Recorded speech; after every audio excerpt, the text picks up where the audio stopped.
দেখো এখানে কিন্তু বাবা এখানে রান্না করছে। ये क्या रान्ना हो रहा है भैया? मेरा भाई लग रहा है। Sorry sorry. কি মামা আগে স্বাদ। তো গাইস 144 বছর পর মহাকুম্ভ অবশেষে কামব্যাক করে নিয়েছে, কিন্তু আমি তো ভিডিও থাম্বনেল আর ইন্ট্রো দেখে আশা করি তোমরা বুঝতেই পেরে গেছো আজকে আমি কথা বলবো মহাকুম্ভ নিয়ে। মহাকুম্ভ হলো হিন্দু ধর্মীয় মানুষজনদের কাছে খুবই পবিত্র একটা মেলা।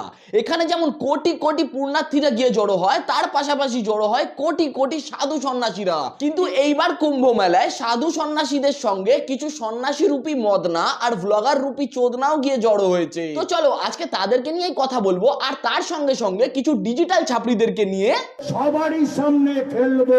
কথায় আছে মহাকুম্ভে স্নান করলে নাকি মানুষজন পবিত্র হয়ে যায়, কিন্তু এইবার মহাকুম্ভে এমন এমন মানুষজন এসেছে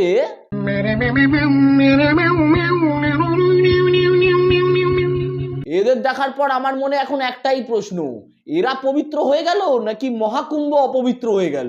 সত্যি তো, এদিকটা তো ভেবে দেখিনি। আরে এতে আবার ভাবার কি আছে, যেখানে ভাবনা সেখানেই শৌচালয়, তাই বেশি ভাবতে নেই, শুধু দেখতে হয়। তো এখন আমরা যাচ্ছি কুম্ভ মেলাতে।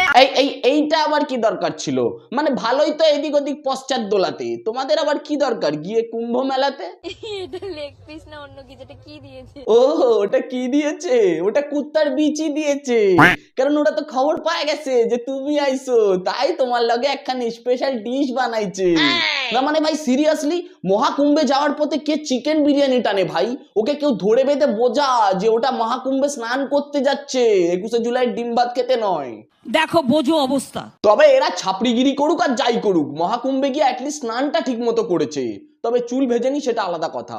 কিন্তু এখন আমি যাকে দেখাবো সেও মহাকুম্ভে গিয়ে স্নান করেছে, কিন্তু তার স্নান করা দেখে আমারও এখন করতে ইচ্ছা করছে। আই মিন স্নান। 144 साल बाद लगे पूर्ण महाकुंभ में आप सभी का स्वागत है। আরে দিদি ওটা ত্রিবেণী সঙ্গম, ওখানে সবাই স্নান করতে যায়। তুমি যে সঙ্গমের কথা ভাবছো সেইটা ওখানে হয় না।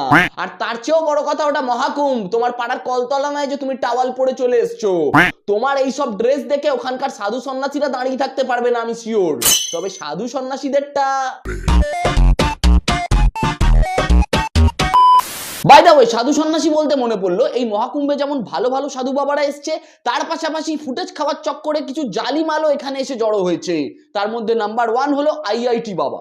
ज्ञान के पीछे चलते जाओ कहाँ जाओगे, यहीं पे आओगे। প্রথম দেখাতে এই মালটাকে আমি একটা নর্মাল গঞ্জেরই ভেবেছিলাম, কিন্তু পরে গিয়ে দেখি ও মাই পাঁটা, এ তো পুরো পাক্কা তার কাটা। मैं तो सबसे सुंदर तो मैं ही हूँ ना। मैं कृष्णा हूँ तो सबसे सुंदर कौन है दुनिया में?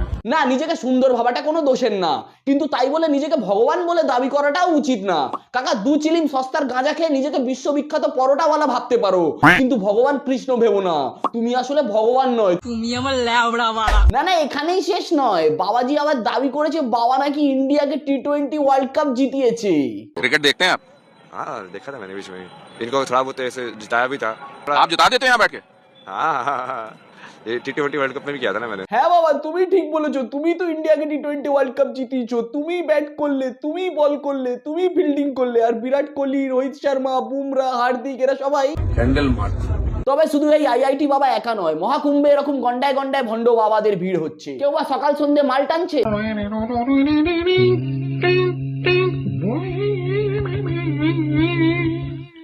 কেউ আবার দিনে দুপুরে মেয়ে পটাচ্ছে।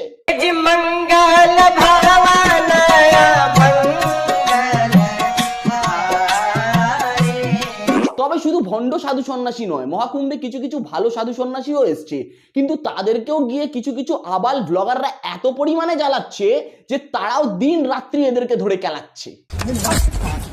ইনি হলেন চিমটা বাবা, যিনি কুম্ভ মেলায় ভাইরাল হয়েছেন, যিনি নিজের একটা হাত 20 বছর ধরে উপরে উঠিয়ে রেখেছেন। আর এনার কাছে গিয়ে একটা ব্লগার কোশ্চেন করছে, 20 साल से ऊपर किए हुए हैं, आपको लाइटनिंग लगेगा तब गाड़ कैसे धोएगा? না মানে উনি পোঁত ধোয় কিনা এটা জেনে তুই কি করবি? তুই কি লোকের পোঁত ধুয়ে ধুয়ে বেড়াস? তাহলে এক কাজ কর, তুই বাবারও পোঁত ধুয়ে দে, কিন্তু চারিদিকে এত জলের সংকট, তাই জল নষ্ট করিস না, তুই ডাইরেক্ট গিয়ে চেটে দে। নাইস। আর ইনি হলেন আনাজওয়ালে বাবা, ইনি নিজের মাথার মধ্যে বহু বছর ধরে ধান গম ইত্যাদি গাছ লাগিয়ে রেখেছেন। আর এনার কাছে গিয়ে একজন রিপোর্টার বলছে খোলো, কি খোলো জানি না, খোলো। क्या हमें आप थोड़ा हटा के दिखा सकते हो? गाँव भी खोल के दिखा दे। दिखा दो, कोई नहीं। না মানে কি লেভেলের কুলাঙ্গার একবার ভাবতে পারছো, বারবার বলে যাচ্ছে দেখাও দেখাও দেখাও। মানে তোদের পোদ নিয়ে এত ফ্যান্টাসি কেন ভাই? পোদ দেখতে খুব ভালো লাগে? তাহলে এক কাজ কর, আমার কাছে চলে আয় চুপি সারে, আমি তোকে পোদ দেখাবো। শুধু আমি নয়, আমার যত মেল সাবস্ক্রাইবার আছে সবাই তোকে দায়িত্ব নিয়ে পোদ দেখাবে। না না, থ্যাংক ইউ বলতে হবে না, এর বদলে শুধু তুই আমাদের পোদটা একটু চুচু করে দিস, কারণ শীতকাল তো। শীতের শোধনে আমরা বেড়াতে পারছি না। তবে বর্তমানে পশ্চিমবঙ্গের চপ শিল্পের পাশাপাশি ব্লগ শিল্প এমন লেভেলের উন্নতি করেছে যে বাঙালিরাও কিন্তু কোনো ব্যাপারেই পিছিয়ে নেই। अच्छा बाबा जी क्वेश्चन है, आप इस लाइफ में क्यों आए? মানে দাদার আসলে নতুন নতুন বিয়ে হয়েছে তো, বউকে নিয়ে মহাকুম্ভে এসছে, তাই সংসারের জ্বালা যন্ত্রণা এখনো বুঝতে পারছে না। বিয়ের কয়েকটা বছর পার হোক, তখন হয় তুমি পাগল হয়ে যাবে, আর না হলে তুমিও এই লাইফে চলে আসবে। তখন আবারও কোনো ছাপড়ি ব্লগার এসে তোমাকে জিজ্ঞাসা করবে আবার বাংলার আরেকজন ব্লগার তো দেখলাম মহাকুম্ভে গেছে ফুড ব্লগিং করতে। দেখো এখানে কিন্তু বাবা এখানে রান্না করছে। ये क्या রান্না हो रहा है भैया? मेरा भाई लग ও रहा है। Sorry sorry sorry. সে ভাইয়া বলুক কিংবা সাইয়া বলুক, সেটা ওর ব্যক্তিগত ব্যাপার, কিন্তু সব জায়গায় গিয়ে কি রান্না হয়েছে, খাওয়া খাওয়া, এত খাওয়া কিসের ভাই? মানে ফ্রিতে খেয়ে খেয়ে জিভটা একেবারে লপলাপাতি হয়ে গেছে। আর যদি খেতেই চাস তাহলে মহাকুম্ভে গিয়ে কি হবে? যা রাজুদার কাছে যা, ওখানে 3টে পরোটা আনলিমিটেড তরকারি মাত্র 30 টাকায় পাওয়া যায়। 30 না 40। ও সরি সরি, এখন তো আবার 10 টাকা জিএসটি বেড়ে গেছে। আর টাকা বলতে মনে পড়লো, মহাকুম্ভে আর কিছু হোক চাই না হোক, একটা জিনিস কিন্তু খুব ভালো হচ্ছে, সেটা হচ্ছে বিজনেস। মানে মহাকুম্ভে এমন এমন জিনিসের বিজনেস হচ্ছে তুমি ভাবতেও পারবে না। এখানে ডুব লাগানোরও বিজনেস হচ্ছে।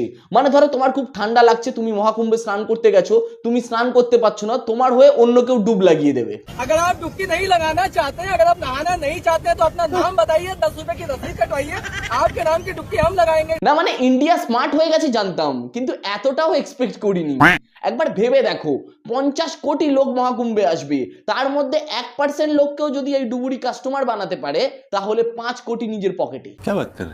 এছাড়া এখানে চলছে টিকা লাগানোর বিজনেস, সবাইকে একটা করে টিকা লাগিয়ে দিচ্ছে আর 10 টাকা করে নিয়ে নিচ্ছে। भाई का न्यू बिजनेस चालू हो गया है भाई, महाकुंभ में टीका लगाने के लिए। एक तिलक के 10 रुपए। এবার ভেবে দেখো, 50 কোটি লোকের মধ্যে থেকে মাত্র 2% লোকও যদি এর কাছে টিকা লাগায়, তাহলে 7 করোড়। আগে 7 কোটি নয়, 10 কোটি। আর এই দুটো কাজে তো না হয় খাটনি লাগবে, বাদ দাও। এবার বলবো পৃথিবীর সব থেকে সহজ কাজের কথা, অর্থাৎ ভিক্ষা। মহাকুম্ভ মেলায় সবার কাছ থেকে 1 টাকা করে ভিক্ষা নেব। ভিক্ষা করেও মহাকুম্ভ থেকে লোকে কোটি কোটি টাকা ইনকাম করে নিচ্ছে। মানে একবার ভেবে দেখো, 50 কোটি লোকের থেকে যদি 1 টাকা করে ভিক্ষা নেওয়া যায়, তাহলেও 50 কোটি টাকা। তাই বলছি, পড়াশোনা চাকরি বাকরি সব বাদ দাও, চলো মহাকুম্ভ। আর যারা যারা আমার সাথে মহাকুম্ভ যেতে চাও, তারা আমাকে ইনস্টাগ্রামে ফলো করে দিও। আর ভিডিওটা এখানেই শেষ হচ্ছে। ভিডিওটা কেমন লাগলো সেটা কমেন্ট করে জানিও, ভালো লাগলে শেয়ার করো, লাইক করো, এন্ড যারা যারা চ্যানেলটা এখনো সাবস্ক্রাইব করোনি, তারা প্লিজ চ্যানেলটা সাবস্ক্রাইব করে দিয়ে বেল আইকনটা প্রেস করে দিয়ে অল নোটিফিকেশনে ক্লিক করে দিও। আর ভিডিওটা শুধুমাত্র মজার জন্য ছিল, তাই প্লিজ কেউ গায়ে মেখো না, গায়ে হলুদ মাখো, কারণ সরস্বতী পুজো। টাটা।